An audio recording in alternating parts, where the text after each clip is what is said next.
मी सुनेत्रा अजित पवार गांभीर्यपूर्वक प्रतिज्ञा करते की कायद्याद्वारे स्थापित झाले आहे अशा भारताच्या संविधानाबद्दल मी खरी श्रद्धा व निष्ठा बाळगीन।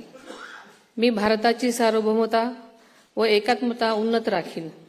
मी महाराष्ट्र राज्याची उपमुख्यमंत्री म्हणून माझी कामे निष्ठापूर्वक व सद्विवेक बुद्धीने पार पाडेन आणि संविधान व कायदा यानुसार सर्व तऱ्हेच्या लोकांना मी गांभीर्यपणे व निपक्षपातीपणे तसेच कोणाच्याही विषयी ममत्वभाव किंवा आकस न बाळगता न्याय वागणूक देईन। मी सुनेत्रा अजित पवार गांभीर्यपूर्वक प्रतिज्ञा करते की महाराष्ट्र राज्याची उपमुख्यमंत्री म्हणून माझ्या विचारार्थ आणली जाईल किंवा मला ज्ञात होईल अशी कोणतीही बाब अशी उपमुख्यमंत्री म्हणून माझी कामे यथायोग्य पार पाडण्यासाठी आवश्यक असेल ते खेरीज करून